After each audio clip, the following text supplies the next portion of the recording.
ঘরে বানানো তান্দুর যদি এরকম ফুলকো ফুলকো হয় আর সফট হয়, কেমন হয় বলো তো? তার সাথে যদি পরিবেশন করা হয় একদম অথেন্টিক নেহেরি এবং নল্লের রেসিপি, মানে ২ টা একসাথে জমে ক্ষীর।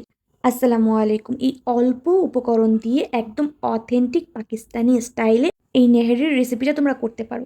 খেতে এত টেস্ট, আর এটা হচ্ছে একদম প্রাকৃতিকভাবে ক্যালসিয়ামের মানে যেই ঘাটতিটা আছে সেটা দূর করতে সাহায্য করে। নতুন কিছু দেখবো আর সেটা ট্রাই করবো না, সেটা তো হতেই পারে না। সেজন্য পাতিল উপুর করে আমি হচ্ছে তন্দুর বানাইতে গেছিলাম। বাট বিশ্বাস করে এই তন্দুর না হয়ে এটা ইট হয়ে গেছে, এত শক্ত আর ফুলতেছিলই না। পরে কি করব, আর আম্মু সেই চিরাচরিত ফ্রাই প্যানেই হচ্ছে আবার আমি তন্দুর বানানো শুরু করছি। তন্দুরগুলো প্রত্যেকটা হচ্ছে ফুলকো ফুলকো হয়েছে, এত সুন্দর।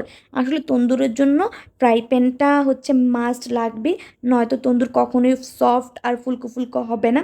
তো এত সুন্দর সফট তন্দুরের সাথে অথেন্টিক নেহারি খাইতে খুবই মজা লাগছে।